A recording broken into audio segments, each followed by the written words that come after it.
자, 이노베이션 시스템하고 연이어서 디지털 트랜스포메이션 얘기를 해볼까요? 음, 요 앞에 챕터에서도 얘기했다시피 이노베이션 시스템하고 디지털 트랜스포메이션 왜 연결해냈을까?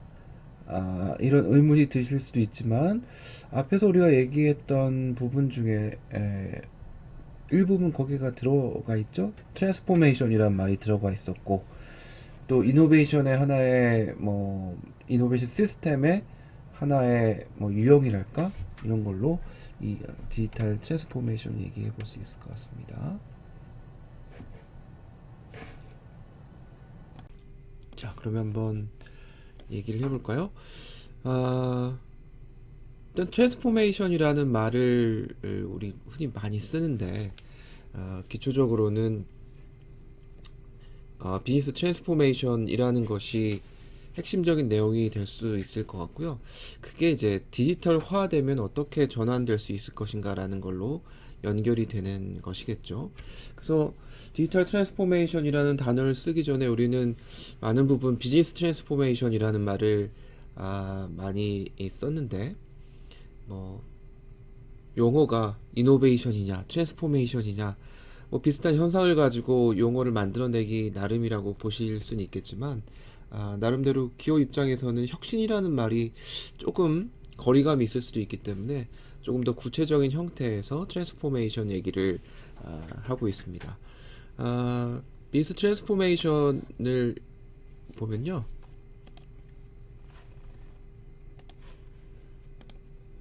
오퍼레이셔널 트랜스포메이션이라는 것하고 비즈니스 모델 트랜스포메이션 그리고 스트래티직 트랜스포메이션 이렇게 우리 전환이라는 관점에서 보면은 운영 관점에서 운영하는 걸 트랜스포메이션 하는 게 가장 직접적으로 연결되어 있을 것 같고요. 또 비즈니스 모델 트랜스포메이션이라는 거는 기업이 가지고 있는 사업의 방식들 이런 것들을 어떻게 새롭게 전환할 것인가라는 그런 대상이 되겠고 그거보다 조금 더 하이 레벨에서 얘기할 수 있는 게 스트래티직 트랜스포메이션이 아닐까라는 생각이 드네요. 그래서 운영하는 관점에서 오퍼레이셔널 트랜스포메이션이라는 거는 흔히 우리 피터 드러커가 얘기하는 것 중에 어떤 게 있습니까? Do the right thing이라는 게 있고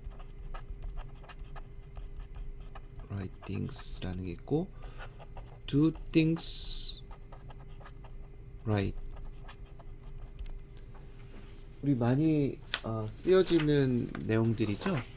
아마도 이 매니지먼트에 관심이 많으신 분들은 피터 드러커 얘기 뭐 책이나 이런 데서 접해 보셨을 것 같은데 do the right things 그리고 do things right 이 얘기가 나온 게 efficiency하고 effectiveness 얘기할 때 이 피터 드러커가 얘기한 건데요.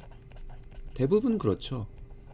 기업에서 어떤 일을 관리한다라고 했을 때 어떤 방식으로 관리할 것이냐라는 측면에서 보면은 효과적인 측면에서는 라이팅을 해라라는 거겠고 efficiency라는 효율성적인 측면에서 봤을 때는 어떤 일이 주어진 일에 대해서 좀 잘 해라라는 게 do things right이라고 볼 수 있을 것 같네요.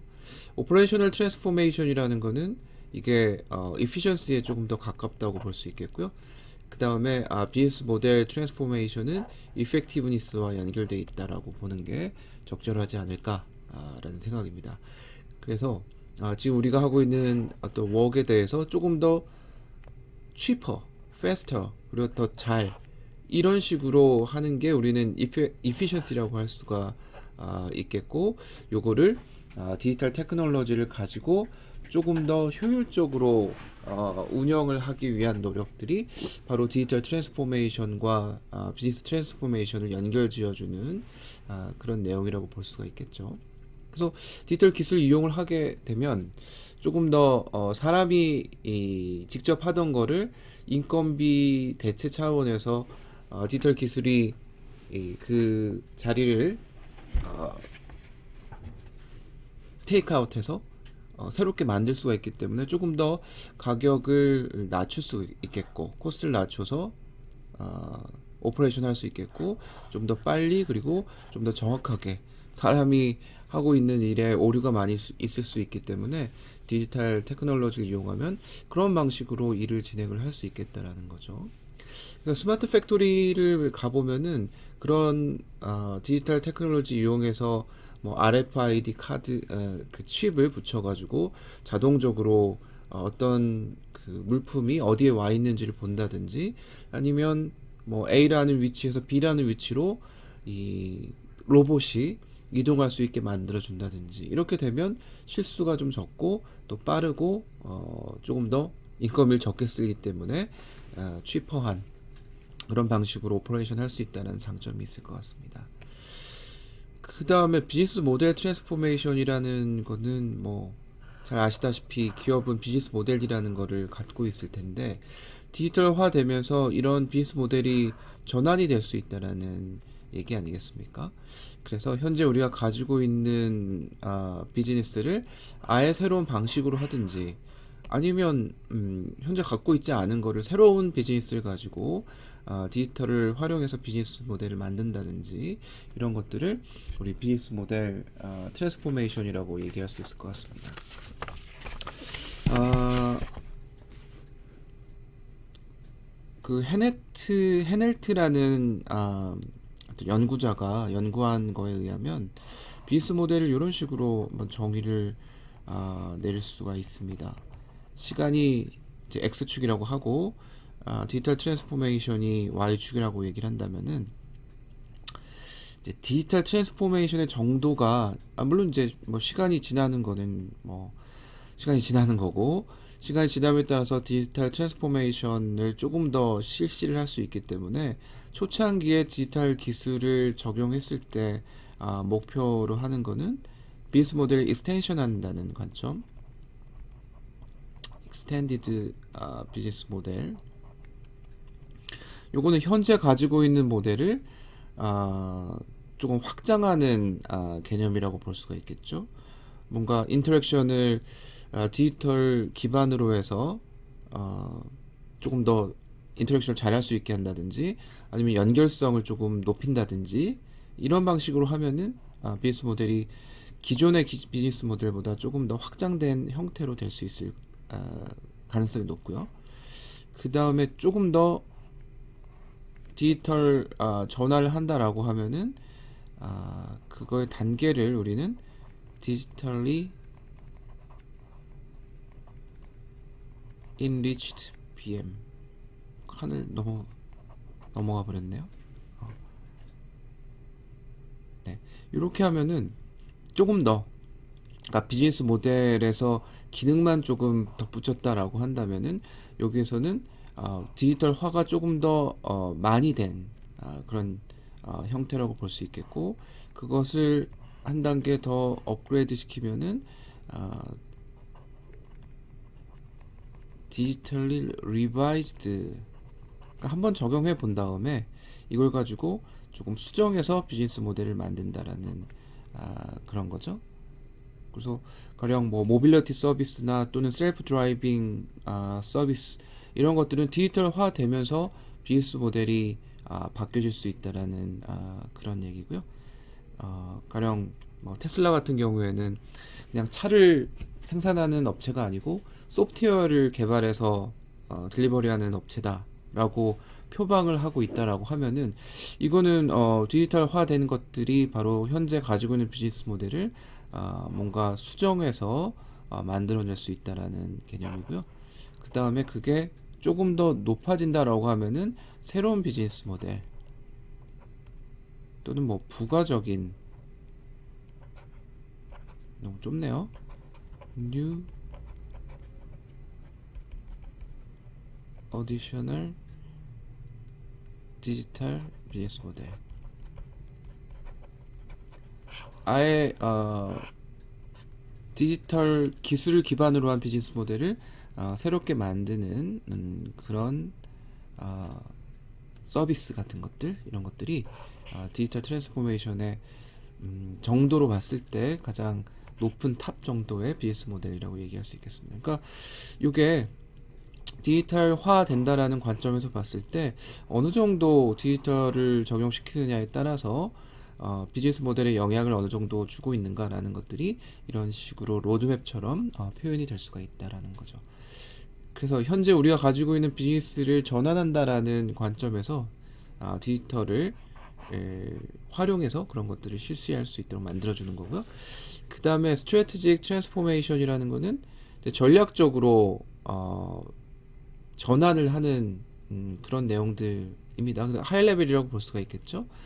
그 밑에 비즈니스나 또는 오퍼레이션이 있으면 그 위에 스트래티지라는 관점에서 기업이 가지고 있는 전략 전반을 전환하는 그런 개념이 볼 수 있겠죠. 조직의 핵심을 펀더멘털하게 바꾸는, 우리는 디지털 조직으로 가겠다라는 이런 전략을 변화시키는 이런 대상이라고 볼 수가 있겠다라는 거고요. 뭐 전략을 아예 바꿔버리는 거기 때문에 기업의 나아갈 방향을 바꾸는 거니까 잘하면 뭐 대박이지만 이제 잘못하면은 이게 우리의 기업의 전체적인 양상을 디스트럭션 하는 거기 때문에 많은 비난을 받을 수도 있는 굉장히 선택하기 리스키한 그런 트랜스포메이션이라고 볼 수가 있겠습니다. 그래서 기업마다 우리는 오퍼레이션 트랜스포메이션의 디지털라이제이션을 할 것인지, 아니면 비즈니스 모델을 바꾸는데 이 DT를 적용할 건지, 아니면 기업이 가지고 있는 전략적인 부분에서의 트랜스포메이션을 노릴 것인지, 이런 것들을 고려해서 선택하고 그걸 가지고 임플리멘테이션을 할 수 있을 겁니다. 네. 자, 그럼 디지털 트랜스포메이션이라는 걸 한번 정의를 내려봐야 될 것 같습니다. 일단 디지털 전환이라는 게 무엇이냐라는 관점에서 보면 앞에서 제가 설명드린 것처럼 스트래티지가 적용이 돼야 되겠죠. 디지털화라는 전략이 연동이 돼야 될 것이고, 또 혁신을 통해서 디지털 트랜스포메이션 해야 되겠다는 키워드를 우리 연결을 시켜 봐야 될 것 같습니다. 그래서 새로운 혁신을 기반으로 해서 디지털 트랜스포메이션을 추구를 한다. 그렇게 볼 수 있겠고, 또 비즈니스 모델도 앞에서 제가 설명드린 것들하고 연동지어서 생각을 해보면 디지털 트랜스포메이션의 핵심적인 내용들은 역시 비즈니스 모델을 어떻게 변화시켜 줄 수 있을 것인가 라는 것들이 되는 거죠. 그래서 매니팩처링 하는 회사가 디지털라이즈 된 서비스를 어떻게 적용시켜 줄 수 있을 것이냐라는 방식으로 자신들이 가지고 있는 비즈니스 모델을 좀 더 변형시켜 주는 이런 형태로 진행이 되고 있다는 거고, 그 다음에 기업이 가지고 있는 밸류 체인의 모든 부분에 임팩트를 줄 수 있도록 DT를 적용시킨다는 거고요. 특히 네트워크 테크놀로지를 활용을 한다라는 게 핵심적인 내용이지 않을까 싶습니다.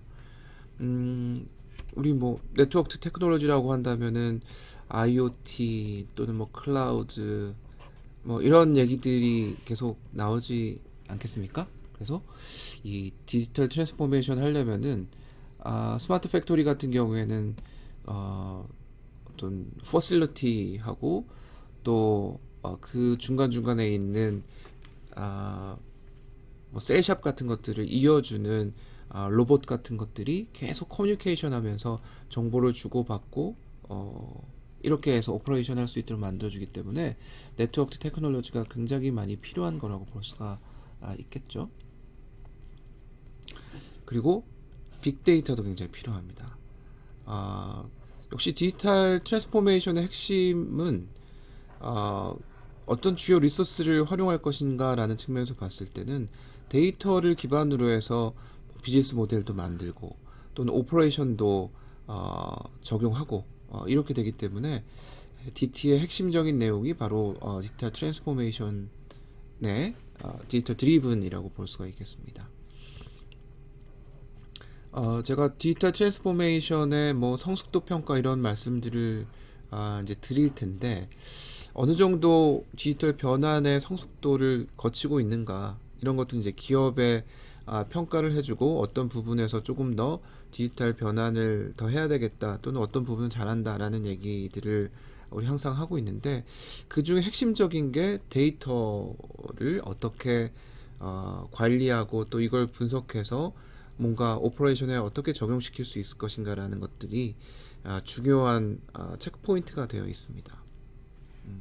그래서 뭐 많은 그 기업들이 특히 이제 스마트 팩토리를 도입한 기업들을 보면은 특히 품질이나 생산 이런 쪽에서 데이터가 많이 쌓여지기 때문에 그거를 분석해서 앞으로 어떤 그 불량 요소들 또는 고장 요소들이 나올 것인가라는 것들 미리 예측해서 적용하고 또 이탈이 되지 않을 수 있도록 어떤 장비나 또는 오퍼레이션이 지속적으로 운영되는 것들에 문제가 발생하지 않을 수 있도록 데이터 분석을 해서 그걸 적용을 시킨다라는 거죠.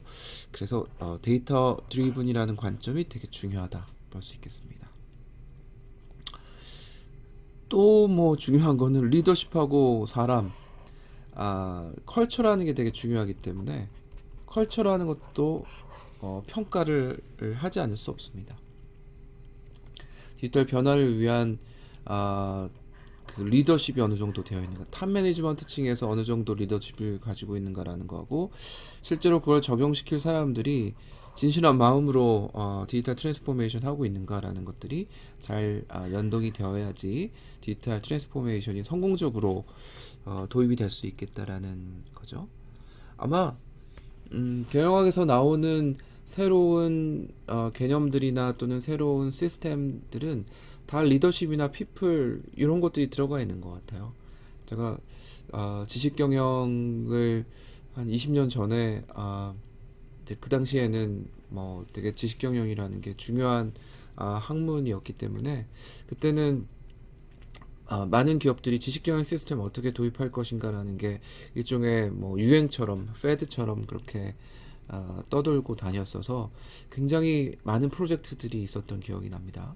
그래서 그때 보면은 당신들이 지식경영 시스템 어느 정도 잘하고 있는가, 이것도 뭐 성숙도 평가의 일환이라고 볼 수 있을 것 같은데, 그런 거 평가할 때도 이렇게 리더십, 피플, 테크놀로지, 뭐 프로세스, 지금 디지털 트랜스포메이션에 얘기하고 있는 대부분의 것들이 중복된 것들이 많이 있다는 거죠.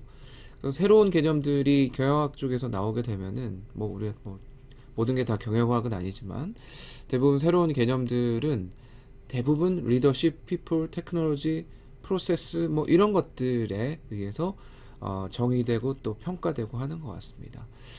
디지털 트랜스포메이션도 크게 다르지 않다고 볼 수 있겠고요. 뭐 대부분 그렇죠.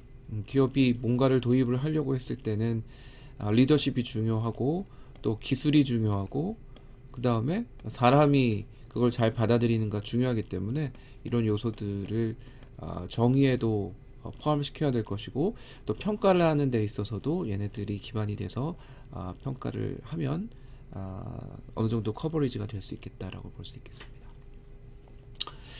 그래서 제가 찾아보니까 디지털 트랜스포메이션에 대한 그 정의가 엄청나게 많은 사람들이 다양한 정의를 내리고 있습니다. 근데 그런 정의들이 뭐 크게 그 우리의 예상에서 벗어나지는 않는 것 같아요. 뭐 수십 명의 사람들이 정의를 내리긴 했지만 그것에 뭐 공통점도 있을 것 같고요. 그런 걸 한번 찾아보면 일단 뭐 데이터 디지털이죠. 자꾸 헷갈리네요. 디지털 리소스라는 게 나오고, 뭐 디지털 테크놀로지라는 거나 뭐 디지털 리소스라는 게 나오고, 그리고 뭔가 차별화된 가치를 창출하기 위해서 이런 것들을 활용하는 거다라는 걸로 정의를 많이 하고 있겠죠. 그래서 첫 번째 보면 조직의 전략이 디지털 리소스를 차별화된 가치를 만들기 위해서 포뮬레이트 되고 또 실행되는 그것을 디지털 트랜스포메이션으로 정의 내리는 사람도 있을 거고, 또 디지털이 가능한 프로덕트나 서비스 이런 것들을 제공함에 의해서 경쟁 우위 이런 것들을 차지하기 위한 노력이다 라는 것도 있겠고요. 디지털 트랜스포메이션을 기업이 가지고 있는 비즈니스 모델, 이것에 뭔가 디지털 테크놀로지를 적용해서 이런 기업의 비즈니스 모델을 조금 더 새롭게 하거나 또는 혁신할 수 있도록 만들어주는 이런 것들이 디지털 트랜스포메이션이다라고 보는 그런 관점도 있습니다. 그 결과 프로덕트를 변화시키거나 또는 조직의 스트럭처를 변화시키거나 또는 프로세스를 자동화시키게 되는 그런 결과물을 낼 수 있는 걸 디지털 트랜스포메이션이다라고 보는 경우도 있고요. 또 비즈니스 모델이나 오퍼레이셔널 프로세스나 커스터머 익스피리언스 이런 것들을 가지고 어떤 가치를 창출할 수 있도록 만들어주는 그런 디지털 케이퍼빌리티 요거를 레버리지 시키는 프로세스다, 진화적인 프로세스다라고 얘기를 했는데, 대부분이 뭐 말이 약간 다르긴 하지만 뭐 비즈니스 모델이니 또는 오퍼레이셔널 프로세스 또는 이피션시 뭐 이런 것들을 위해서 디지털 테크놀로지나 또는 그걸 바탕으로 해서 디지털 케이퍼빌리티를 확보해서 기업을 변화시키는 이런 것들을 디지털 트랜스포메이션이라고 정의 내린다, 이렇게 얘기를 할 수가 있겠습니다. 그래서 특히 물론 디지털 트랜스포메이션이라는 게 어느 정도 몇 년 전부터 쭉 얘기가 된 대상이 되겠지만, 특히 코로나19 시대의 트랜스포메이션 관점에서 디지털 전환이라는 얘기를 많이 하고 있는 것 같습니다. 저희 산업공학회도 작년에 우리 동국대에서 학회를 열었었는데, 그때의 제목이 디지털 전환 시대의 산업공학이었습니다. 또 그 전에도 코로나 19 시대의 디지털 전환과 산업공학 뭐 이런 식으로 얘기를 하고 있어서 디지털 19라는 것이 우리 사회 또는 기업 대상으로 디지털 트랜스포메이션의 그 변화 이런 것들을 많이 촉진을 시켰다라고 볼 수가 있는 거죠. 왜냐하면 코로나19 때문에 뭐 줌 같은 것들 디지털화된 것들 오프라인에서만 미팅을 하지 말고 이제 뭐 어쩔 수 없이 줌 미팅을 할 수밖에 없기 때문에 비행기를 타고 어디 갈 수도 없는 상황이고, 이렇게 되면 모든 오퍼레이션의 디지털화가 많이 진행이 될 수밖에 없는 것이고, 그러기 위해서는 기업들이 거기에 투자를 하게 되고, 이게 코로나19가 그냥 뭐 단편적으로 끝날 게 아니다라는, 미래에도 계속 진행이 될 것이다라는 그런 생각들, 그리고 한번 바뀐 이런 트렌드가 모든 그 내부에 있는 그 워커들한테 일하는 방식을 변화시켜 놨기 때문에 다시 뒤로 되돌리기가 좀 쉽지가 않다라는 거죠. 그래서 기업들은 투자를 하게 되고 뭐 3D 프린팅이나 AR, VR 이런 것들 이용하면서 디지털 트랜스포메이션의 속도가 가속화되어 가고 있다고 볼 수 있겠고, 그래서 기업들은 이런 디지털 트랜스포메이션을 공급하는 업체도 공격적인 투자를 하고 있는 것 같고요. 또 이걸 활용하는 업체 입장에서도 디지털 트랜스포메이션을 많이 추구를 하고 있는 것 같습니다. 디지털 트랜스포메이션의 정의 안에 보면은 여기 앞에서 뭐 여러 가지를 말씀드렸는데 크게 네 가지를 얘기를 하고 있는 것 같습니다. 일단 타겟 엔티티, 디지털 테크놀로지가 적용돼서 트랜스포메이션 하기 위한 대상이 뭐가 돼야 될 것인가, 이거를 뭐 기업이 그 매니팩처링 프로세스에서의 어떤 뭐 셀샵에 있는 그런 기계들을 바꾸는 것들이 될 건지, 아니면 우리의 이제 오퍼레이션 하는 관점에서 그거를 트랜스포메이션 할 것인지, 그래서 그런 변화의 대상이 될 수 있는, 전환이 대상이 될 수 있는 타겟 엔터티가 어떤 것이 될 수 있을 것인가 하는 그런 유닛들을 얘기하는 거고요.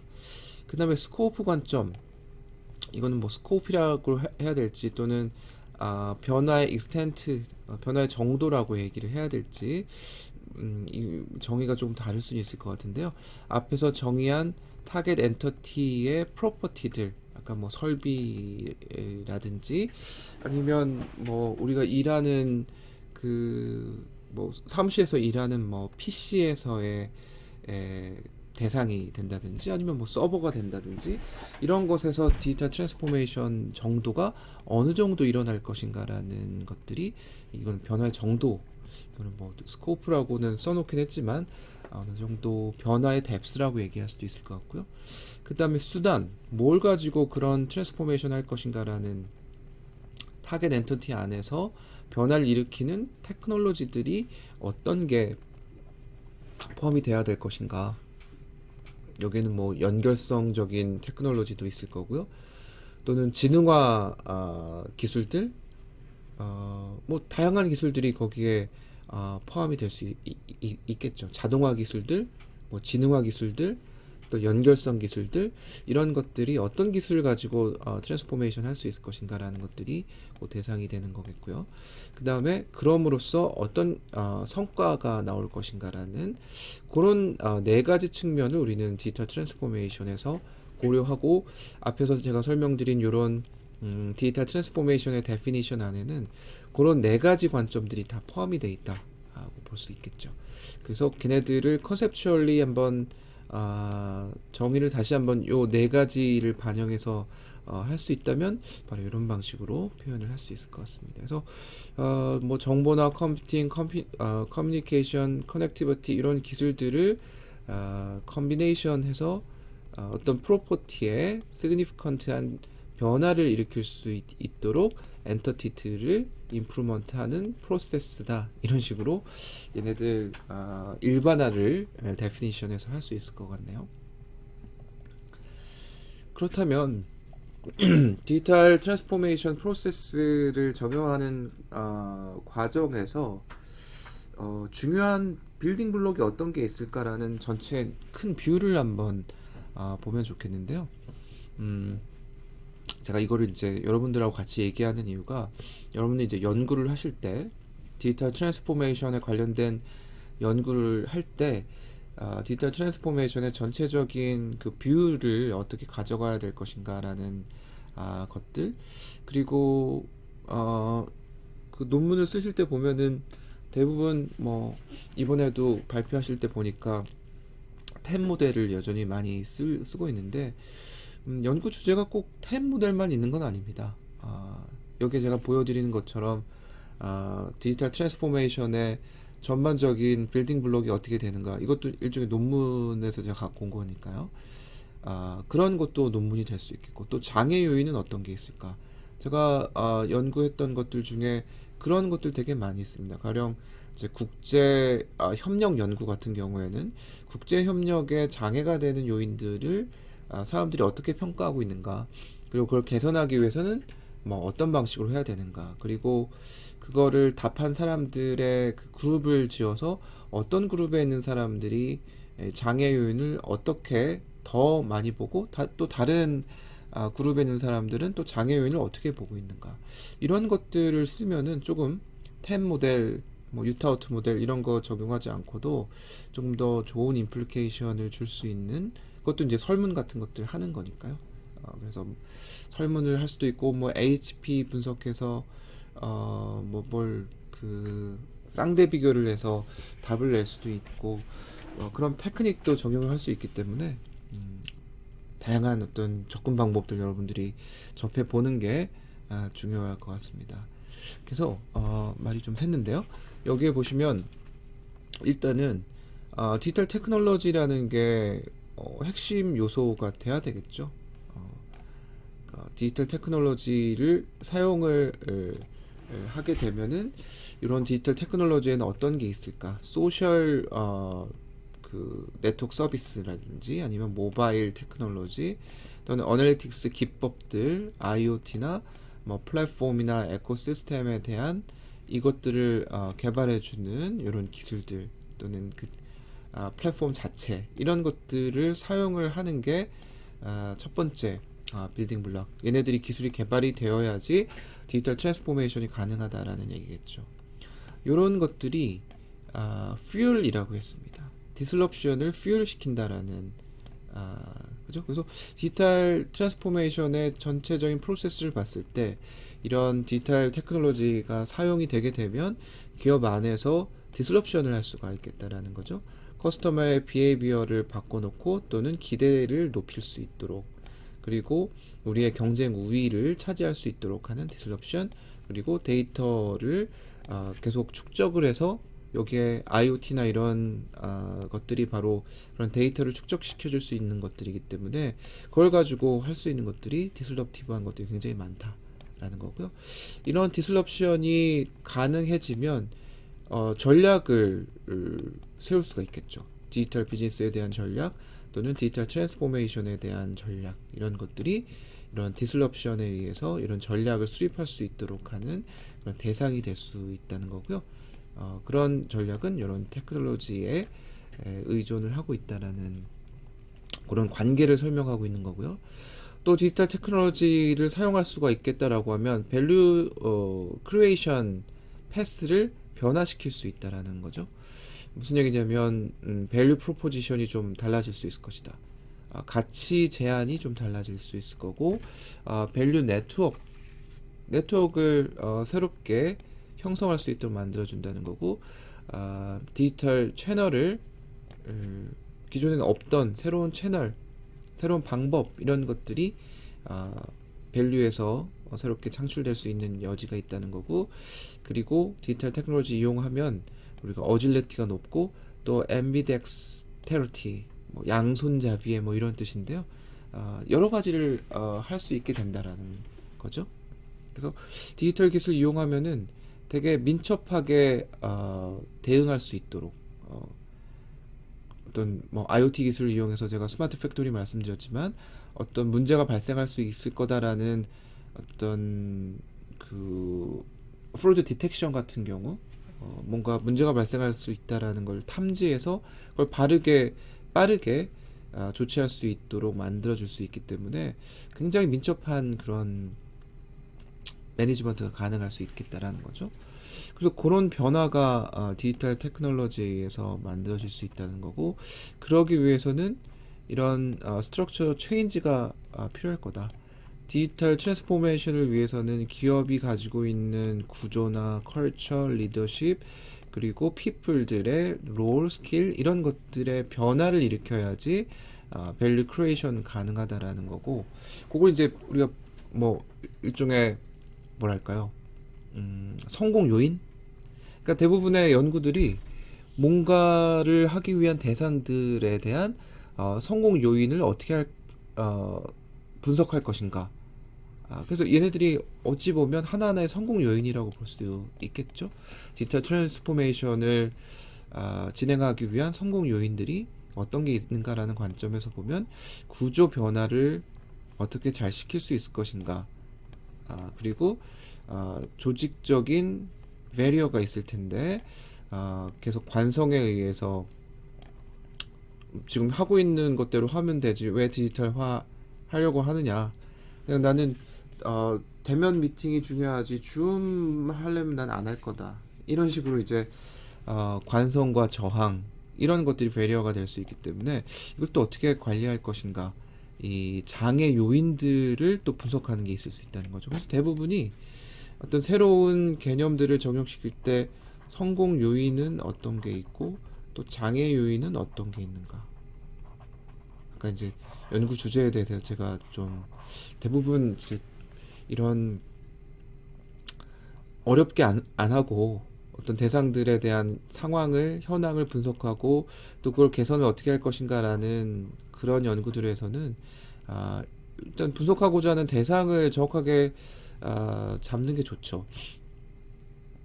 아주 팬시한 그런 대상들, 지금 현재까지는 안 됐지만 되게 앞으로 중요한 그런 대상들에 대해서 타겟을 잡고 그게 성공하기 위해서는 어떤 요인들이 있는가, 또 장애 요인들은 어떤 게 있는가, 이런 것들 리스트를 쭉 나열을 해놓고 사람들한테 설문을 받게 되면 전체적으로 성공 요인과 전체적인 장애 요인이 나올 것이고, 그걸 바탕으로 해서 개선을 어떻게 할 것인가라는 임플리케이션을 제시하면 되는 거고요.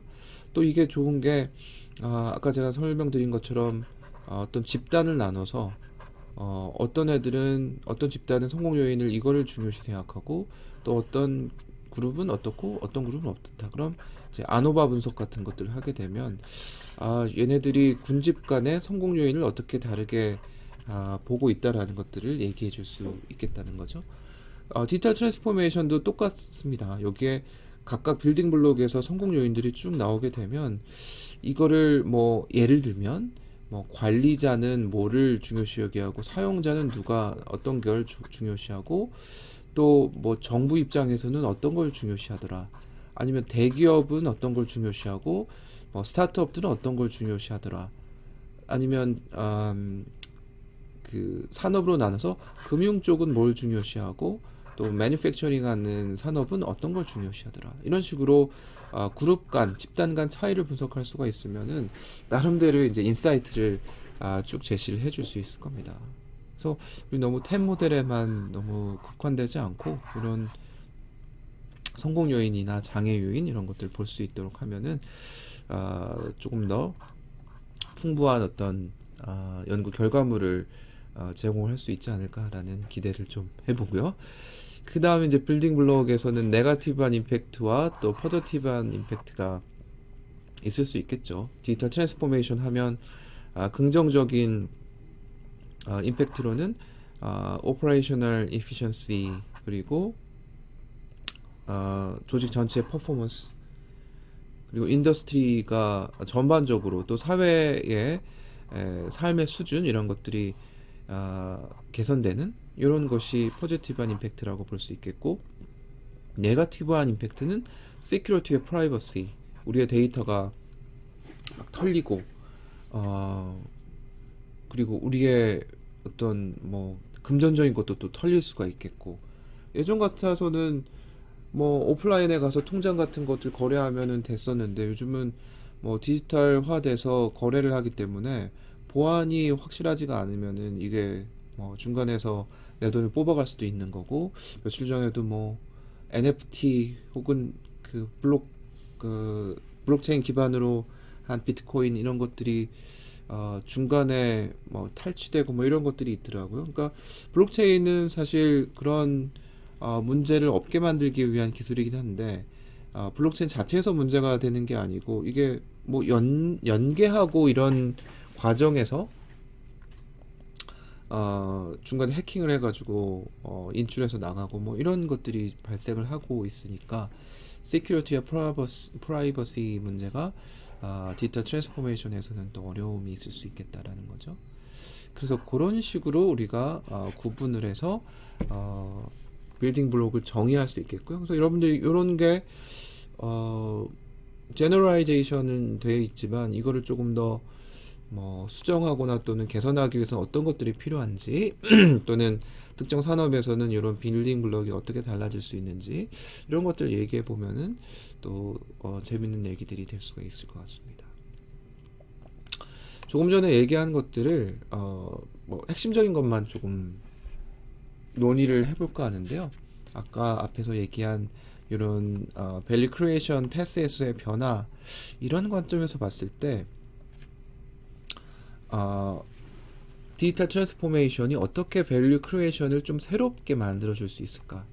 디지털 테크놀로지를 레버리징 하면 밸류 크리에이션의 새로운 패스가 만들어질 수 있겠다라는 어떤 장점을 얘기를 하는 거죠. 넷플릭스 같은 경우가 그렇지 않겠습니까? 이게 넷플릭스 우리 아마 사례 많이 접해 보셨을 텐데요.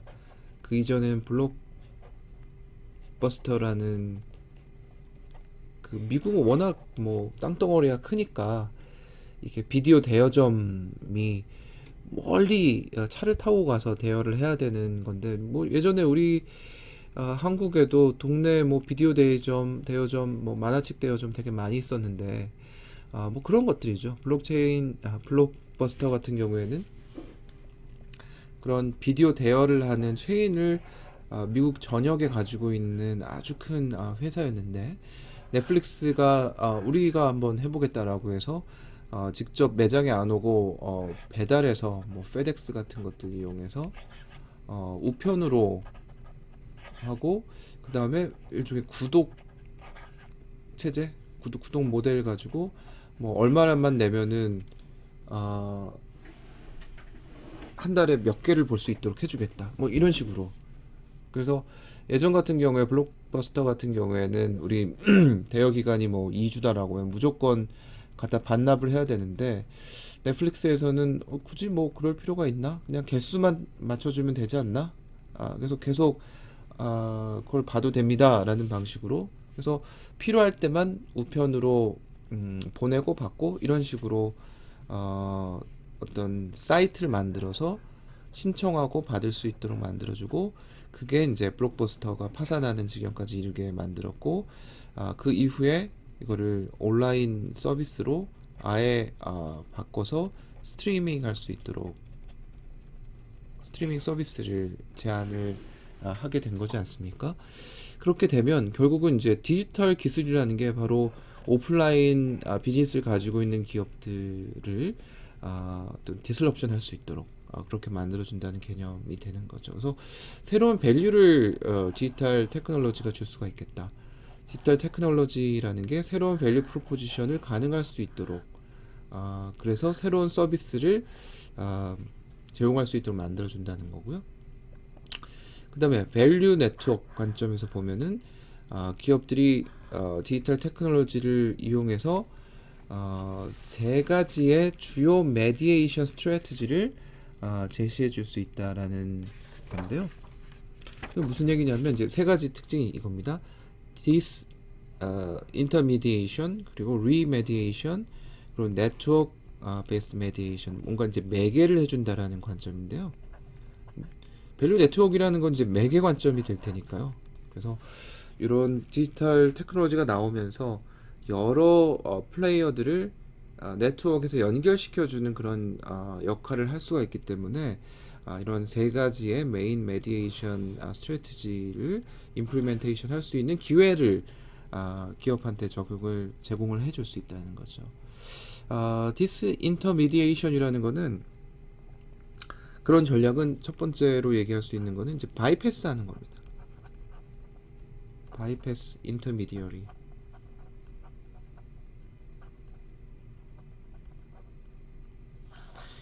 인터미디어리가 중간에 중개상이 있어서 우리가 제품을 판매하고 하는 데 있어서 중간 플레이어가 끼는 경우가 많이 있는데 디지털 테크놀로지 이용하면은 아예 그거를 넘어서서 우리가 직접 고객한테 다가갈 수 있도록 만들어줄 수 있기 때문에 많은 그 매니팩처러들이 이런 디지털 테크놀로지를 이용해서 고객한테 직접 우리의 제품을 딜리버리 할 수 있도록 만드는 비즈니스 이게 이제 가능해졌다라는 거죠.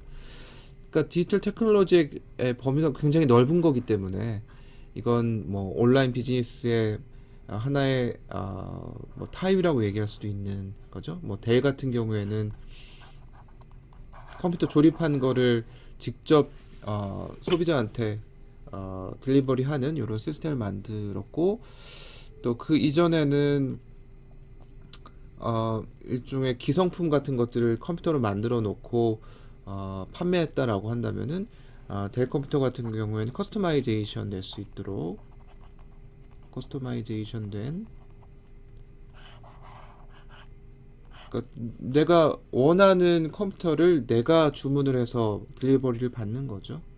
내가 그래픽 카드는 뭘 좀 넣고 싶고 그 다음에 메모리는 얼마나 넣고 싶고 또 스토리지는 어느 정도 하고 뭐 이런 것들을 자기가 델 컴퓨터에 접속을 해서 그거를 가지고 주문을 하고 이런 방식으로 진행을 하기 때문에 직접적으로 그 델 컴퓨터에 주문을 하고 그 다음에 조립 생산을 해서 직접 딜리버리 하는 거기 때문에 그건 디스인터미디에이션이라고 볼 수가 있겠죠. 그 다음에 리메디에이션이라는 관점은 그 네트워크에서 참여하는 그런 그 파티스펜트들을 커플링하는 거를 조금 더 강력하게 만든다라는 관점으로 보시면 될 것 같습니다. 그래서 리메디에이션은 매개하는 것들을 조금 더 새롭게 다시 reinforcing 한다라고 보면 되겠죠. 그래서 얘네들 네트워크가 계속 디지털 테크놀로지에서 강화되면서 사람들의 관계가 조금 더 돈독해지고 강화되는 이런 관계라고 볼 수가 있겠습니다. 그래서 얘들은 뭐 네트워크까지 가지 않더라도 뭐 서플라이어들하고 또 매니팩처러의 관계를 이런 디지털 시스템에 의해서 조금 더 본딩할 수 있도록 만들어주는 거를 리메디에이션이라고 할 수 있겠고요. 그다음에 네트워크 베이스드 메디에이션이라는 거는 이런 온라인 커뮤니티나 또는 소셜 미디어 이거에 의해서 사람들의 밸류가 새롭게 창출되는 그런 관계라고 보시면 되겠죠. 그래서 멀티 그 스테이크홀더들의 컴플렉스 릴레이션십을 가능하게 만든 것들이 바로 이런 네트워크 베이스드 메디에이션의 관점이 아닐까 싶습니다. 가령 되게 복잡한 관계라고 봤을 때는 프로슈머의 개념이 가능해졌다는 거죠. 내가 소비자이면서 내가 뭔가를 만들어서 판매를 할 수 있도록, 그래서 이런 네트워크라는 관점에서 많은 사람들이 이제 사람들과의 관계를 조금 더 쉽게 연결 지어줄 수 있는, 이걸 디지털 테크놀로지가 만들어줬기 때문에 프로슈머가 좀 더 강화될 수 있도록 해준다라고 볼 수 있겠습니다. 그 다음에 디지털 채널은 뭐 위에하고 좀 연결되어 있다고 볼 수 있겠죠. 디스트리뷰션이나 세일즈 채널 이런 것들을 디지털 테크놀로지를 가지고 조금 더 다양화해 주는, 새로운 커스터머를 만날 수 있는 채널을 이런 SNS나 이런 것들을 가지고 새로운 그 신 고객을 연결시켜 받고 또 그 사람들한테 판매하고 이런 것들이 디지털 채널을 통해서 새롭게 만들어지고 있다라는 거고요. 그 다음에 어떤 알고리즘을 가지고 디시전 메이킹 할 수 있도록 해주는 이런 체제가 디지털 채널에서는 갖춰져 있다라는 거죠. 그러니까 온라인 채널이 만들어지면서 사람들이 웹사이트에 들어가서 어떤 행동을 하는가라는 것들을 보게 되면 이 사람이 맨 마지막에 장바구니까지 가서 멈췄는지, 아니면 그냥 뭐 서치만 했는지, 그리고 서치만 했어도 이 사람이 서치했다라는 거는 어떤 그 품목을 이 사람이 중요시 하는지 이런 것들을 다 분석을 해낼 수가 있기 때문에 이런 알고리즘을 이용해서 디시전 메이킹 할 수 있도록 해주는 게 디지털 채널이 만들어지면서 그런 밸류 크리에이션이 가능해졌다라고 볼 수가 있겠죠.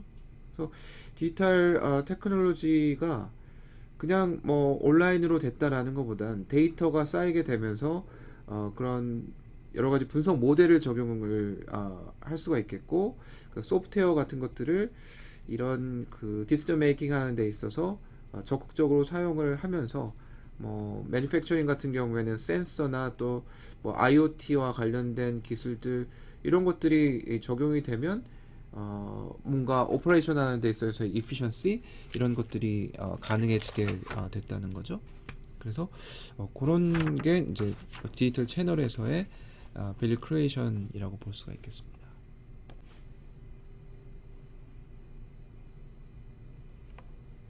자, 그리고 요 앞에서 봤던 스트럭처럴 체인지에 대한 관점에서 보면은 당연히 디지털 트랜스포메이션 관점에서 봤을 때 구조적으로 변화를 일으킬 수밖에 없는 부분이니까 조직의 스트럭처가 변화가 돼야 되겠죠. 그리고 또 조직의 문화, 그리고 리더십 뭐 이런 것들이 하나하나 들어가 줘야 될 것 같습니다. 뭐 아마 예상을 하셨을 것 같아요. 그죠? 여러분들 경험이 많으시니까 이게 새로운 것들을 적용시키기 위해서는 조직 구조가 좀 바뀌어야 될 거고, 혹은 뭐 조직 부서 안에 새로운 그 디지털 트랜스포메이션을 위한 부서가 새로 만들어져야지 이거를 총괄적으로 관할을 할 수 있을 것이고, 또 조직 구조만 된다라고 다 끝나는 게 아니고 구조 간에 어떤 인터랙션을 잘 할 수 있도록 그런 체제가 만들어져야 될 것이고, 또 조직 안에 있는 그런 구성원들의 문화 이런 것들도 또 변화가 되어야지만이 성공적인 디지털 트랜스포메이션이 될 수 있겠죠. 그리고 역시 리더십이라는 관점이 여기 포함이 되어 있습니다. 뭐 다 아시는 내용이죠, 그죠? 그래서 대부분의 그 디지털 트랜스포메이션에 관련된 연구들을 보면은 크로스 펑셔널 컬래버레이션을 되게 얘기를 많이 하고 있습니다. 물론 이제 조직 구조를 가져갈 때 디지털 트랜스포메이션에 관련된 부서를 하나 전담 부서를 만들어야 될 것이고 그 전담 부서 안에는 역시 크로스 펑셔널 멤버들이 들어와서 뭐 매니팩처링 쪽도 들어오고 세일즈 쪽도 들어오고 기획 쪽도 들어오고 해서 TF 관점에서 팀을 꾸려가는 이제 TF로 시작해서 뭐 정식 조직이 되겠지만 그런 방식으로 크로스 펑셔널 팀이 만들어져야 될 것이고 또 그것이 만들어진 이후에 여러 부서들이 같이 콜라보레이션을 해야 되겠다라는 겁니다. 많은 기업들이 이런 디지털 트랜스포메이션 할 때 디지털화된 것들을 각 부서에 뿌려주고 이런 방식으로 디지털 트랜스포메이션 해야 된다라고 얘기했을 때 원래 있는 부서들에서 저항을 일으킬 가능성이 굉장히 많이 있는데 그걸 이 열린 마음에서 콜라보레이션 할 수 있도록 체제를 잘 만들어줘야 된다는 거죠. 뭐 어떻게 할까? 어떻게 하시겠습니까? 저 많은 그 기업들을 돌아다녀 보면 그냥 쉽게 생각할 수 있는 게 KPI다라고 얘기를 하시던데요. KPI 정해놓고 디지털화를 위해서는 이 평가를 할 수 있는 그 지표들을 정해놓고 KPI를 달성해라라고 하면 다 됩니다. 이렇게 연구소장님이나 CEO께서는 얘기를 하시던데 뭐 관리를 위해서는 어쩔 수가 없는 거겠죠. 그래서 KPI로 콜라보레이션 또는 이 DT를 위한 어떤 노력 이런 것들을 추진을 하는 이런 경우가 많이 있는 것 같습니다. 그래서 크로스 펑셔널 콜라보레이션이 DT의 굉장히 중요한 엘리먼트라고 얘기할 수 있다라는 거고요. 특히나 여러 사례가 있지만 이 멀티 디스플리너리 컴피턴스 네트워크라고 해놨는데요.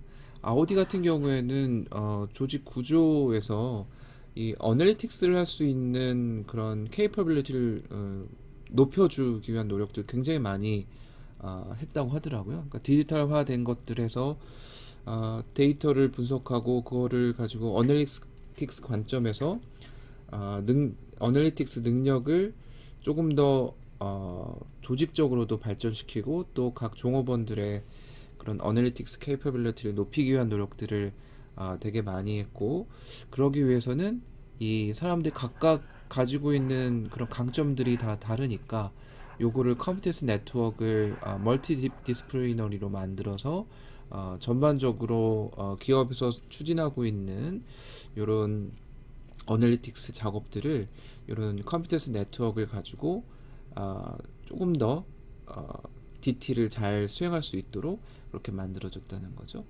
그래서 비즈니스 잘하기 위해서 조직들이 어널리틱스를 잘 사용하게 만들어주는 이런 컴퓨터스 네트워크. 물론 이제 어널리틱스 잘하는 전문가들이 있을 거고 그거를 가지고 또 도메인 전문가들, 그러니까 어널리틱스 잘하는 사람들 그리고 도메인 날리지가 있는 사람들 이런 사람들을 다 네트워크로 만들어서 조직 내에서 그런 어널리틱스 업무가 있을 때 서포트하는 이런 조직의 형태를 가져가고 있다라는 겁니다. 그러니까 조직 구조가 우리의 조직도 상에 DT 팀이 뭐 전담 조직이 있긴 있어야 되겠지만 그 조직과 다른 조직과의 인터랙션을 통해서 아주 촘촘히 그런 컴퓨터스 네트워크를 만들어서 DT를 추진할 수 있도록 만들어주는 게 기업 입장에서 되게 중요한 성공 요인이 될 수 있다라는 거고요. 또 조직의 컬처, 그렇겠죠. 뭐 조직 구조만 잘 갖춰져 있다라고 해서 끝나는 게 아니고 이 조직을 이제 변화시키기 위해서는 이제 컬처가 굉장히 중요하다고 볼 수밖에 없을 것 같습니다. 이게 지식 경영도 그렇더라고요. 이게 가서 얘기를 해보면은 지식 경영 잘 되기 위해서는 사실 자신들이 가지고 있는 지식들을 내놓고 또 그걸 가지고 업그레이드 시키고 이런 노력들을 해줘야 되는데 자신의 경쟁력이라고 생각을 하기 때문에 자기 지식을 잘 안 내놓으려는 그런 문화가 있어서 제 생각에는 지식 경영이 잘 성공하지 못하지 않았을까 이런 생각도 드는데요. 디지털 트랜스포메이션도 그렇다는 거죠. 이 디지털 트랜스포메이션을 통해서 어떤 가치가 창출될 수 있을 것인가, 이런 것들에 대한 상호 어떤 컨센서스가 이루어지지 않으면은 디지털 컬처라는 게 잘 만들어지지 않을 가능성이 있기 때문에, 그거를 지속적으로 이 디지털 트랜스포메이션에 대한 컬처, 이걸 만들기 위한 노력들, 또는 뭐 성과 평가에서 조금 더 포지티브하게 디지털 전환에 노력을 한 사람들에 대해서 뭔가 승진이나 또는 포상을 준다든지, 이런 방식을 통해서 조금 테크니컬리 컬처를 만들어 나갈 수 있는 여지도 많이 있을 것 같습니다. 그 다음에 이제 리더십은 뭐 어디 가나 중요한 거겠죠. 조직에서 CEO나 연구소장들이 조직에서 이 디지털 마인드셋을 어떻게 심어 놓을 수 있을 것인가라는 거는 사실 리더십이 어, 되게 중요한 요소라고 볼 수밖에 없을 것 같습니다. 그래서 이 디지털 테크놀로지를 자신들이 하고 있는 업무에서 디슬럽션을 위해서 이걸 어떻게 잘 활용할 수 있을 것인지, 이런 것들은 리더십을 가지고 있는 C 레벨에 있는 사람들이 잘 추진을 해줄 수 있어야지 이게 조직에서 자리를 잡지. 뭐 나는 열심히 디지털 전환을 하고 있는데 위에서는 그거를 탐탁치 않아 한다라고 하면은, 뭐 모든 기업의 일들이 그렇겠지만 리더십이 없으면, 위 C 레벨에서의 그런 추진력이나 이런 것들이 없으면은 이게 조직의 디지털 전환이 잘 돼 있지 않다라고 볼 수밖에 없을 것 같습니다. 그래서 우리는 뭐 CDO라는 거를 또 만들기도 하더라고요. CDO라고 해서 Chief Digital Officer라고 하는 이런 포지션을 만들어서, 야, 우리 조직이 DT의 전략적인 어떤 방향, 이런 것들을 깊숙이 인지하고 있고, 우리 기업 전체가 이쪽으로 가야 되겠다라는 거를 상징적으로 시그널링을 주는 거죠. CDO라는 사람을 직책을 만들어서 그 사람이 추진을 하게 되고, 그러면 우리는 이런 방향으로 가고 있구나라는 것들을 만천하에 알릴 수 있도록 그런 만들어주는 이런 것들이 일종의 리더십의 형태라고 얘기할 수 있을 것 같습니다. 그래서 성공 요인들이 이런 것들이 있을 수 있겠다라는 거고요. 그 다음에 임팩트를 어떻게 어세스할 것인가라는 관점에서 보면, 얘네들은 뭐 조직 수준에서 한번 보는 거고요. 오퍼레이셔널 이피션시가 얼마나 높아졌는가, 특히 이제 업무를 수행하는 데 있어서의 자동화나 또는 비즈니스 프로세스가 얼마나 개선이 됐는지, 또 직접적으로 코스트 얼마나 세이빙을 했는지, 이런 것들을 통해서 이런 클라우드 컴퓨팅이나 빅데이터 어널리틱스 이런 걸 하게 되면은 이런 것들이 다 또 이피션시 관점에서 책정이 될 수 있을 테니까요. 그걸 가지고 분석을 해보는 거죠. 그래서 제가 회사에 있을 때 이제 컨설팅 할 때 했던 게 IT ROI라는 거였는데요. 이제 제가 IT 거버넌스라는 팀에 있었었는데, 그때 IT ROI 컨설팅을 하고 다녔습니다.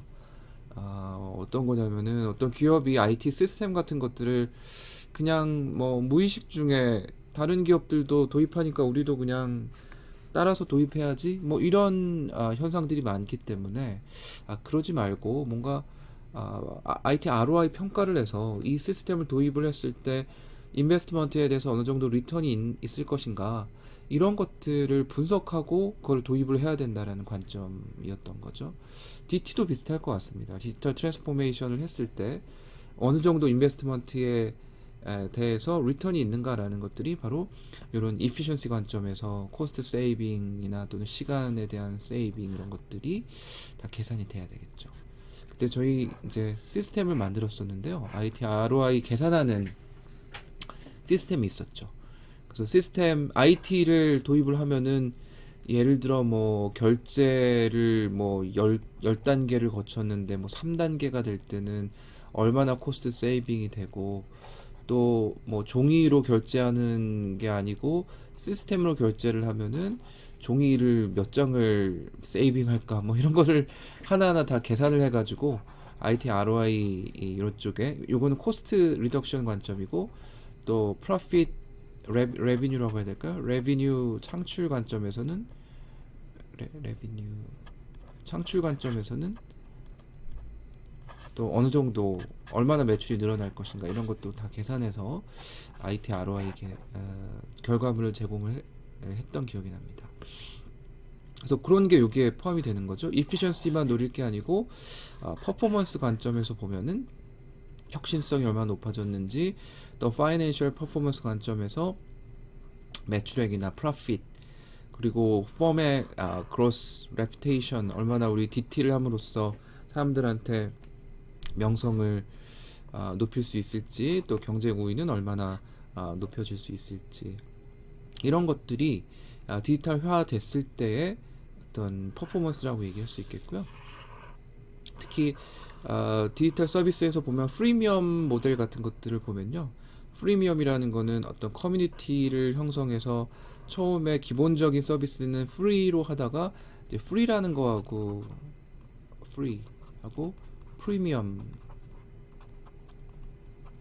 두 가지를 합한 용어인데요.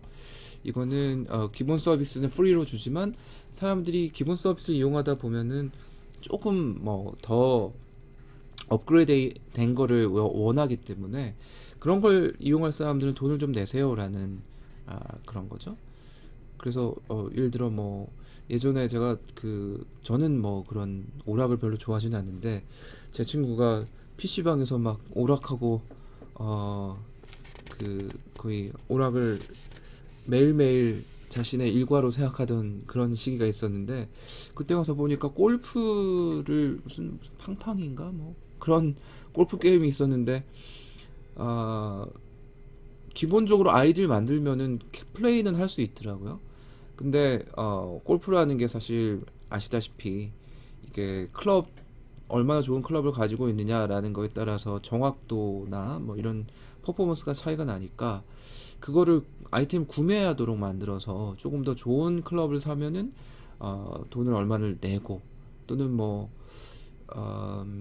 그 골프장 같은 경우에도 기본만 가려고 하면은 뭐 똑같은 데만 가는 거죠. 근데 여러 군데 골프장에 가고 싶다라고 하면 골프장 이용료를 온라인으로 내는 이런 방식으로 해서 프리미엄을 모델을 임플리멘테이션을 하고 있던데, 그런 게 뭐 아주 기초적인 디지털 비즈니스 또는 온라인 비즈니스에서의 모델 아니겠습니까?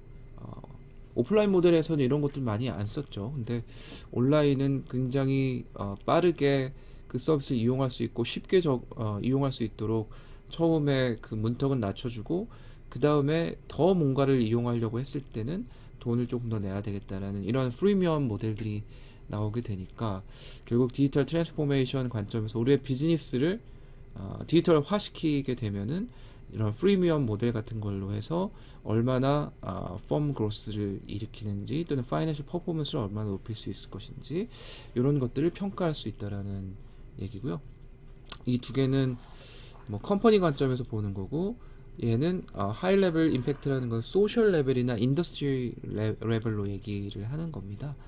그래서 각각의 개인이 이 디지털 트랜스포메이션에 의해서 그런 기업들이 그렇게 함으로써 각각의 개인의 삶에 어느 정도 퀄리티를 높여줬는가, 아까 뭐 프리미엄 모델 뭐 이런 얘기도 드렸지만 그런 걸 가능하게 하는 게 이제 포저티브한 관점이라고 볼 수 있겠고, 네거티브한 관점이 시큐리티 프라이버시 이슈라고 할 수 있겠죠. 네거티브한 관점에서 이렇게 보안 문제가 있을 수 있겠고, 가끔 뭐 구글 같은 거 이메일 들어가 보면은 당신의 계정이 뭐라고 나오나요? 무슨 보안 문제가 생겼습니다 하면서 그 저는 잘 못 믿겠더라고요. 제 아이디가 노출이 됐다라는 게 굉장히 많은 사이트에서 막 나오는데 정말 노출이 된 게 맞아서 저한테 레포트를 하는 건지 한번 그냥 체크해 보라고 오는 건지 만약에 우편으로 여전히 주고받았으면은 이메일이 아니고 우편이었으면 그런 문제가 없는 거 아니겠습니까? 그래서 온라인으로 뭐 패스워드, 아이디 이런 것들을 계속 넣게 되니까 그게 한번 털리게 되면 대부분의 사람들은 똑같은 아이디와 똑같은 패스워드를 이용하니까 다른 웹사이트도 뚫릴 가능성이 되게 높아질 수밖에 없겠고, 디지털 트랜스포메이션에서는 이런 네거티브한 임팩트 결과 이런 것들이 어떤 게 있는지를 제시를 해줄 수 있겠죠. 그래서 여러분들이 몸담고 있는 그 필드에서는 이런 여러 가지 그 성공 요인들 또는 분석할 수 있는 요인들이 뭐 제너럴라이제이션 될 수도 있겠다라고 볼 수 있겠지만, 또 인더스트리마다 차이점이 있을 수도 있기 때문에 이런 성공 요인을 조금 덧붙여 본다든지, 아니면 산업별로 다른 산업과 비교해 봤을 때 우리의 인더스트리는 성공 요인이 좀 다른 게 있다라고 하면은 그런 것들을 비교해 보시는 것도 참 좋을 것 같습니다. 디지털 트랜스포메이션의 드라이버는 뭐라고 얘기할 수 있을까? 동인, DT를 하게 되는 어떤 동인은 무엇일까? 어떤 것 때문에 디지털 트랜스포메이션을 하려고 하는가라는 것을 보면, 인터널하는 관점에서 봤을 때는 리더십이 이 다이내믹한 리더십이 이런 디지털 트랜스포메이션을 추구하는 경우, 그러니까 위에 있는 레벨에서 뭔가 우리는 디지털화해서 뭐를 좀 해보자라는 것들을 전사적으로 전파를 시키고자 할 때 이런 것들을 활용할 수 있겠고요. 아마 여러분들 그 회사에서도 아마 똑같으실 것 같습니다. 이게 위에 있는 그 C 레벨, 아니면 여러분들 이제 C 레벨이실 것 같긴 한데, 이 CEO가 되는 분들이 어디 밖에 나가서 들어보다 보면 자기 각각의 기업들이 그런 걸 한다라는 얘기들이 쭉 들릴 수 있겠고, 우리도 해야 되지 않나? 이러면서 이제 푸시하는 경우도 있을 수 있겠고요. 또 디지털 트랜스포메이션에 의해서 성장하기 위한, 성장이 정체되어 있을 때 디지털 트랜스포메이션을 하려고 노력을 하겠죠. 그래서 이 아모레퍼시픽 같은 회사 같은 경우에는 이런 디지털 트랜스포메이션을 통해서 뭔가 화장품 회사가 요즘 추구하는 게 그냥 단순하게 뭔가 화장품 만들어서 기성 제품을 사세요라는 게 아니고, AI를 활용해서 내 얼굴을, 여성분들 같은 경우에는 내 얼굴을 찍으면은 립스틱 색깔, 내 얼굴의 그 피부색과 잘 어울릴 수 있는 그런 립스틱 색깔을 기존에 없는, 기존에 있으면 뭐 그걸 추천해 주면 되고요. 기존에 없으면은 그거를 색소를 조합해서 립스틱 색깔을 만들어내고, 그거를 립스틱을 만들어서 주는, 이름으로써 새로운 시장을 창출하고 일종의 넌 커스터머 마켓,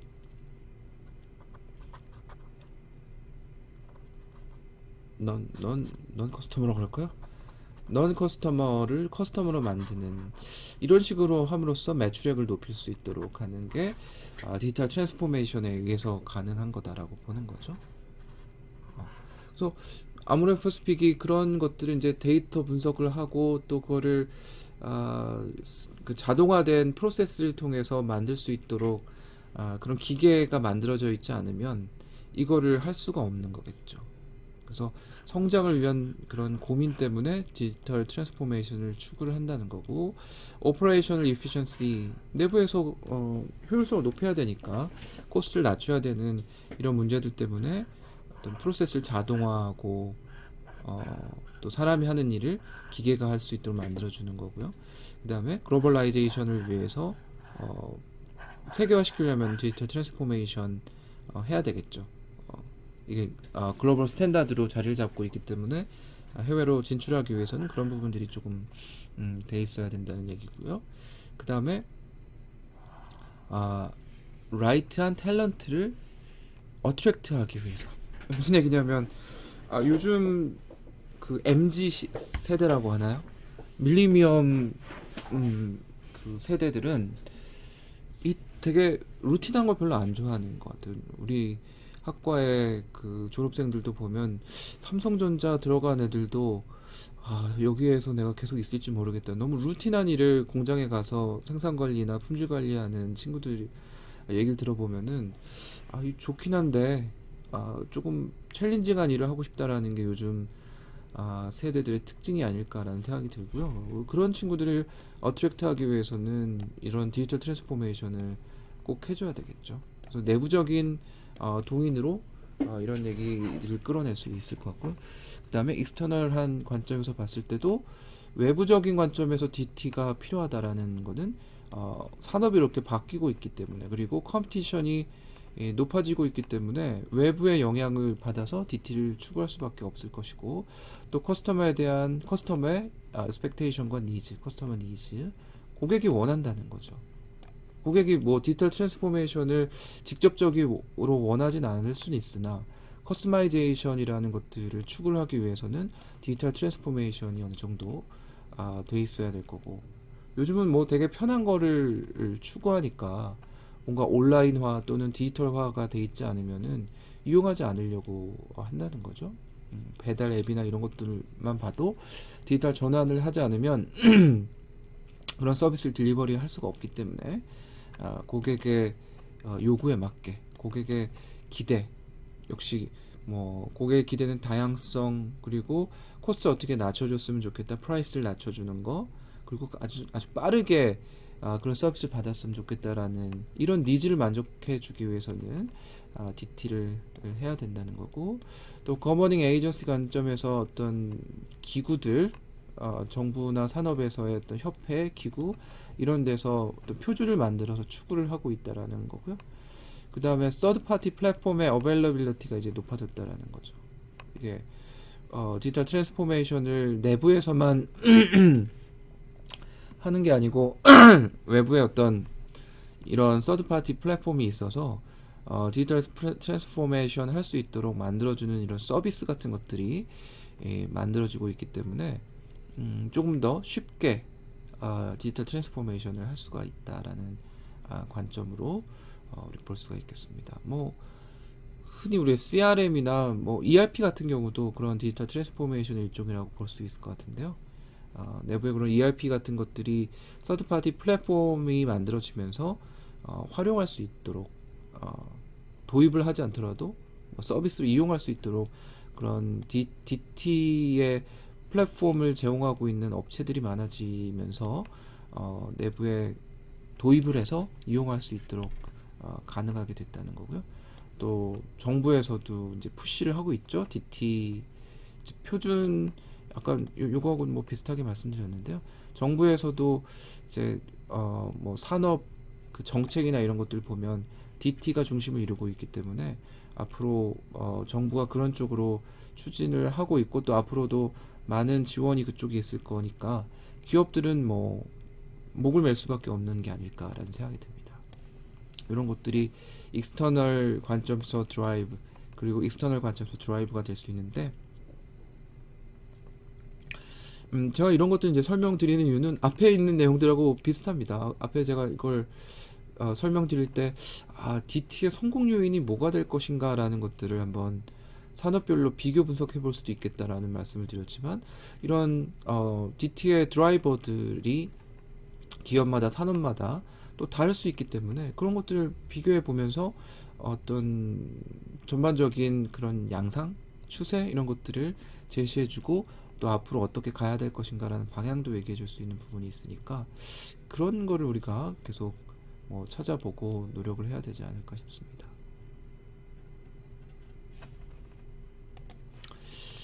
자, 그 다음에 디지타이제이션과 디지털 트랜스포메이션 또는 뭐 디지털라이제이션하고 어떻게 다른가라는 것들은 제가 첫 시간에 설명을 드렸는데 다시 한번 리비짓 해보죠.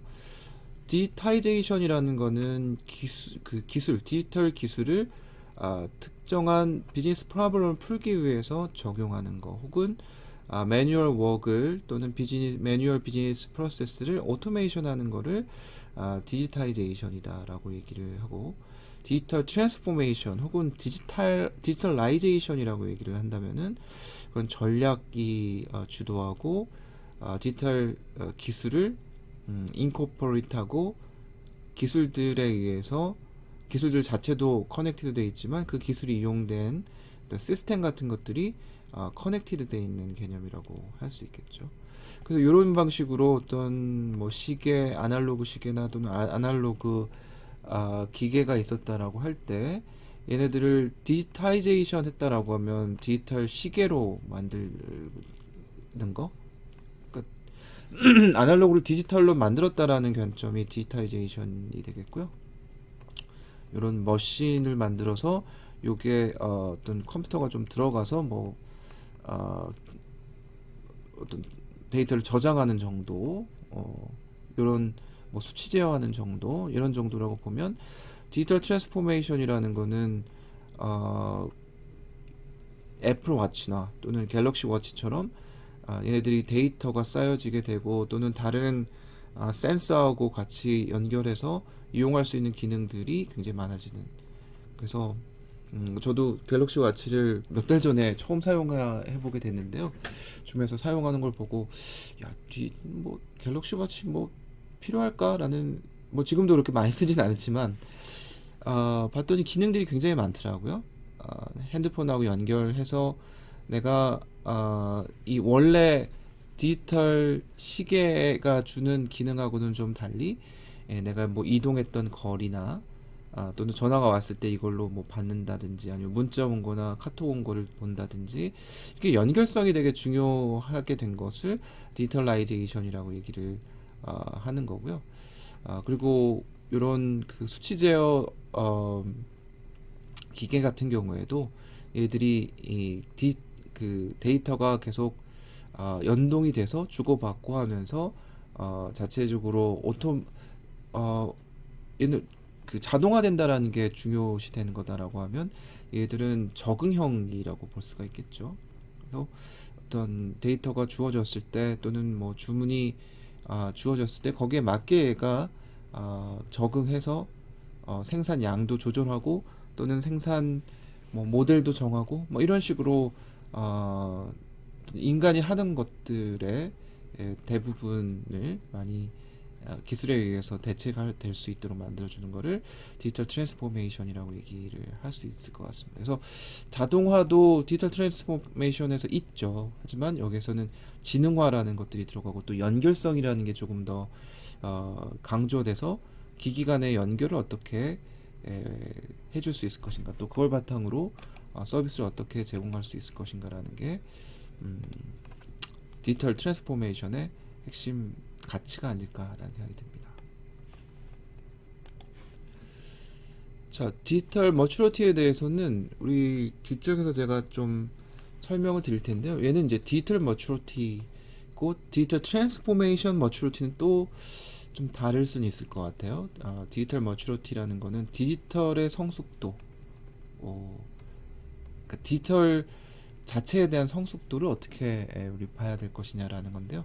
디지털 언웨어라는 거는 비즈니스 스트래티지에서 디지털이라는 거를 별로 중요시하지 않는, 그래서 그렇지만 뭐 잠재적으로 디지털을 컨슈머한테 컨슈머로서 활용할 수 있는 그런 거를 디지털 언웨어라고 얘기를 하고요. 뭐 모바일 뱅킹 같은 경우, 그러니까 내가 우리의 업무에 디지털을 적용한다기보다는 그냥 사용자로서 사용하는 정도를 디지털 언웨어라고 본다면, 디지털 어웨어라는 거는 디지털 비즈니스 관점에서의 디지털화 시키는 거에 전략을 이해를 하고 그 다음에 플랫폼이나 또는 IoT 이런 기술들에 대한 이해를 어느 정도는 하고 있는, 어웨어라는 건 인식이니까 그거에 대한 인식을 어느 정도 하고 있는 걸 얘기하는 거고요. 디지털 스타터는 인식만 한 게 아니라 실제 적용을 하는 거죠. 어떤 정도의 솔루션을 기업의 어떤 오퍼레이션에 적용을 시킨 거지만 오버롤한 디지털 스트래티지를 갖고 있지 않은 경우를 얘기하고요.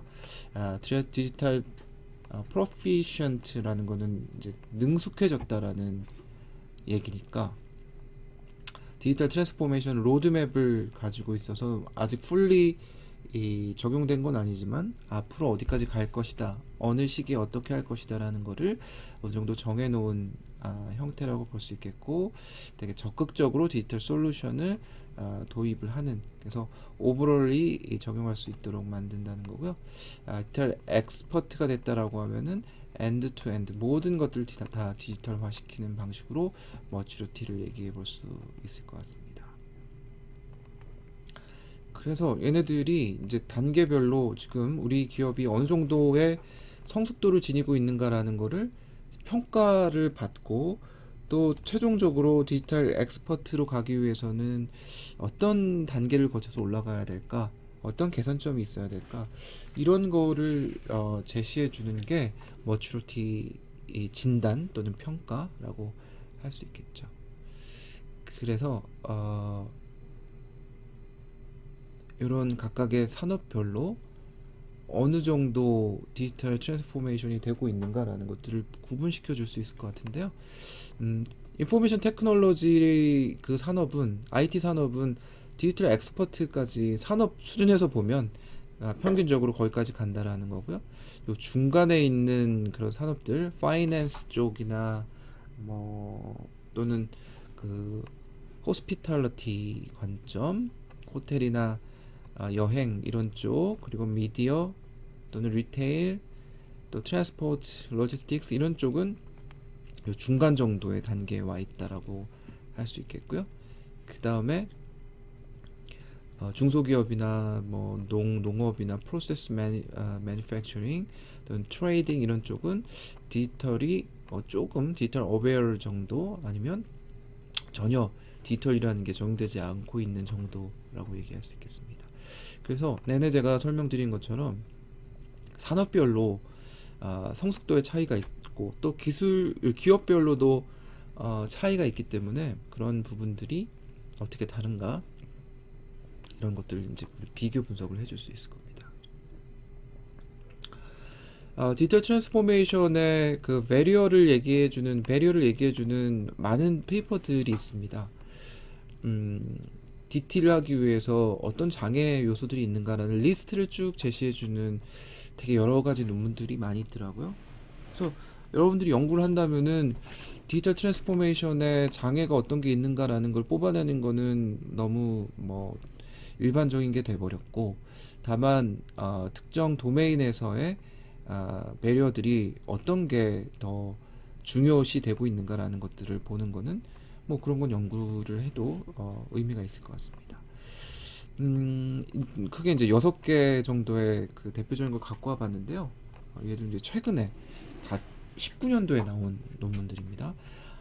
여기에 리스트가 다 있는데 탑 3 배리어만 갖고 와 보면은 이 첫 번째 논문에서는 DT를 위한 스킬이 부족하다, 또 기술적으로 조금 부족한 점이 있고, 개인적으로 개인 간의 차이 같은 것들이 많기 때문에 DT가 좀 어렵다라는 얘기를 하고, 그 다음에 뭐 전략 부족, 또 기술적인 디스럽션이 지금 부족해서 DT가 잘 도입이 안 되고 있다든지, 또 기업이 가지고 있는 전략적 그 방향성하고 DT가 잘 얼라이먼트가 안 맞아서 장애를 일으킬 수도 있다는 거, 또 임플리멘테이션에 투자가 너무 많고, 또 이코노믹 베네핏 이것과 관련된 그 명확한 결과, 이런 것들이 조금 부족하다. DT를 아까 제가 IT ROI라는 말씀을 드렸는데, DT라는 거를 적용시켰을 때 어느 정도 경제적인 베네핏이 있는가라는 것들이 좀 퀘스천어블 하다라는 거죠. 그래서 그러면 여러분들이 할 수 있는 거는, DT를 도입을 했을 때 어느 정도 ROI가 나오는지를 계산을 해주겠다.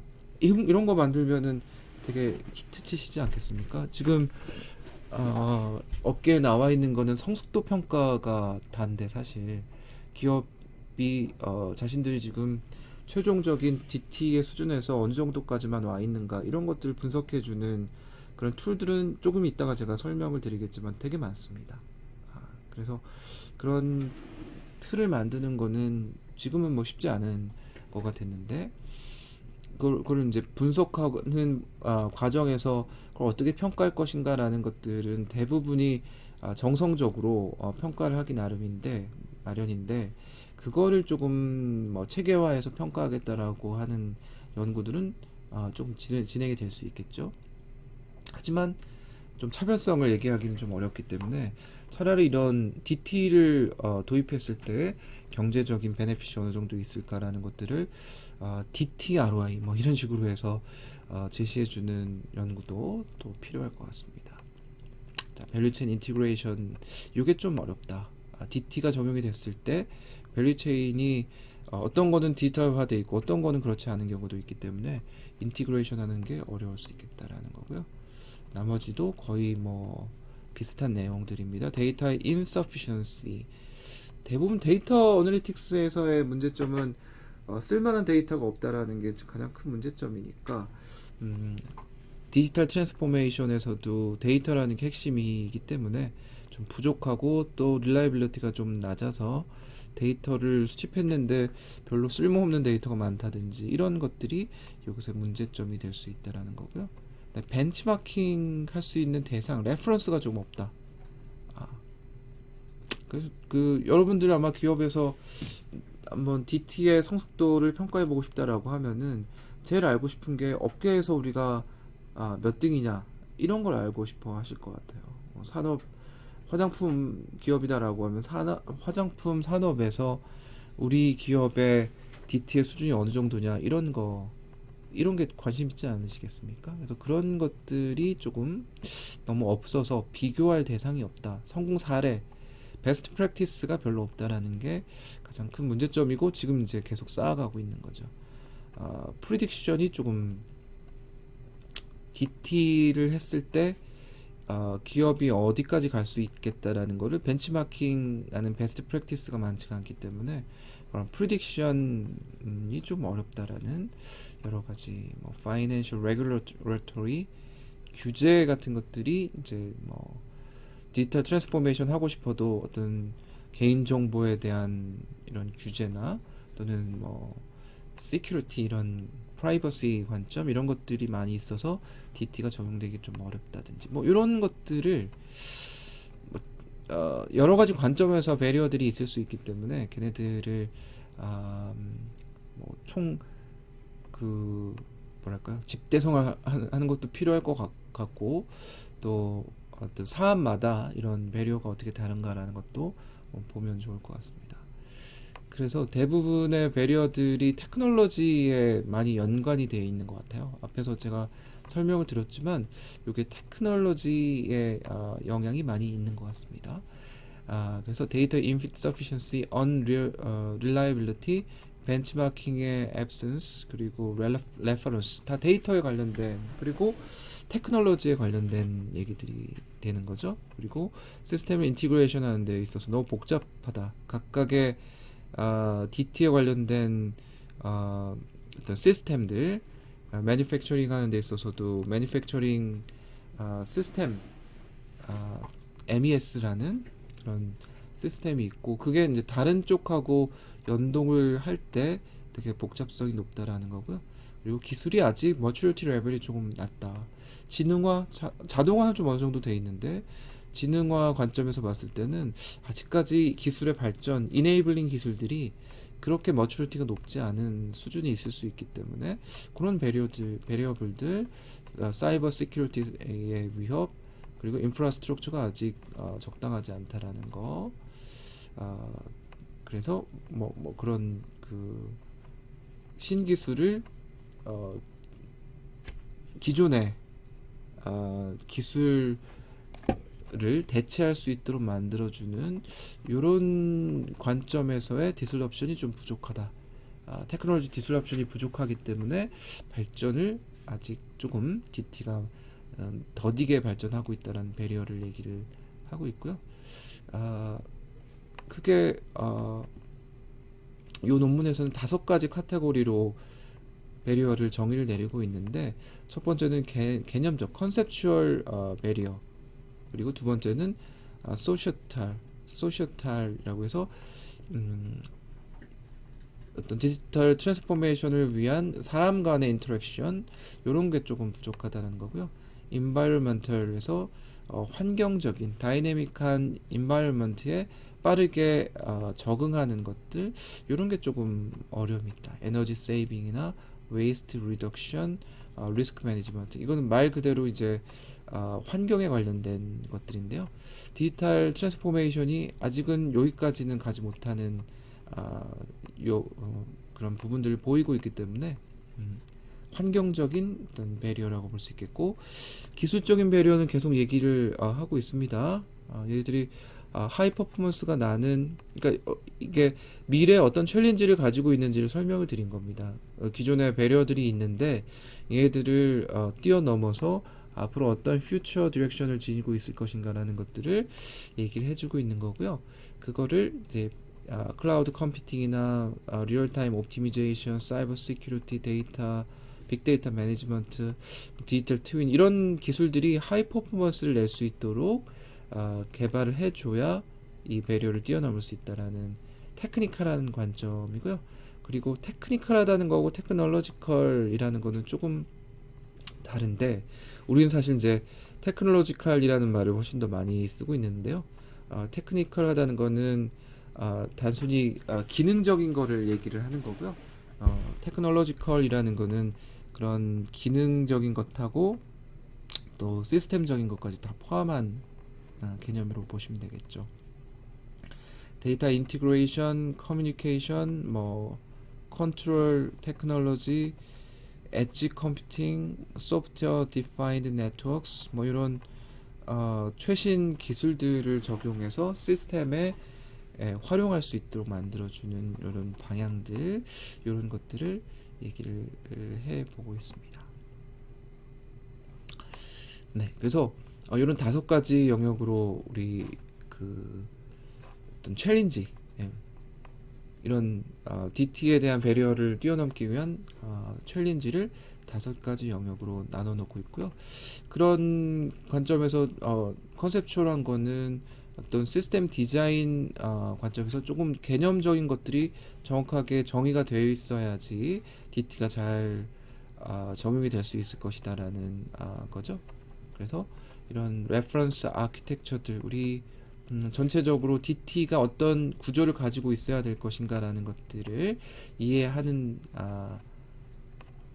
관점, 이해를 시키기 위한 관점, 그리고 디스턴 메커니즘, 프리딕션 또는 어너멀리, 그런 디텍션, 뭔가 이상 징후 같은 것들이 있을 때 디텍션 하는 것들, 이걸 머신러닝을 통해서 실시를 할 수 있어야지 우리는 이런 DT를 필드에서 적용시킬 수 있겠다라는 그런 얘기죠. 그래서 그런 개념을 가지고 있는 시스템들이 디자인이 되어서 나와야지 이게 그 필드에서는 정확하게 DT가 이런 거구나라는 것들을 이해하고 적용시킬 수 있겠다라는 거고요. 그 다음에 소셜 관점, 소시어털 관점에서는 이런 시스템에서 휴먼끼리의 인터랙션, 그리고 어떤 자율성을 준다든지 아니면 법적인 관점이나 또는 윤리적인 관점, 이런 것들을 잘 정의를 해 놓고 있어야 DT가 적용될 수 있겠다. 가령 뭐 자율주행차 같은 경우에는 되게 뭔가 윤리적인 관점이 되게 해결이 되고 또 법적인 내용들이 해결이 돼야 DT가 적용될 수 있다는 이런 얘기들 많이 하고 있는데요. 예를 들면 이제 풀리 자율주행이 되기 위해서는 자율주행하고 있다가 어쩔 수 없이 사고가 나야 된다면은 이 만약에 앞에 두 노인과 어린아이가 지나가고 있었다. 그러면 자율주행은 둘 중에 누굴 쳐야 된다라고 하면 누굴 쳐야 될 것인가? 이런 법적이고도 윤리적인 것들이 해결이 되면 이게 DT가 잘 도입이 될 수 있을 텐데, 그렇지 않으면은 이게 하나의 배리어로 계속 남아 있을 수 있다라는 그런 얘기라고 할 수 있겠습니다. 네, 환경적인 거 제가 설명을 드렸고요. 그래서 이런 것들이 이제 우리가 DT를 적용하려고 했을 때 장애 요인으로 생각이 될 수 있을 거고, 기술적으로 조금 수준이 낮거나 아니면 이 DT를 적용을 했을 때 에너지를 더 많이 쓴다라는 문제점이 있거나 또는 컨셉추얼하고 소시털한 관점에서 정의가 되지 않은 명확하지 않은 것들을 우리는 정의 내리기 위한 어떤 미래 해결해야 되는 요소들 이런 것들이 여기 존재한다고 볼 수 있겠습니다.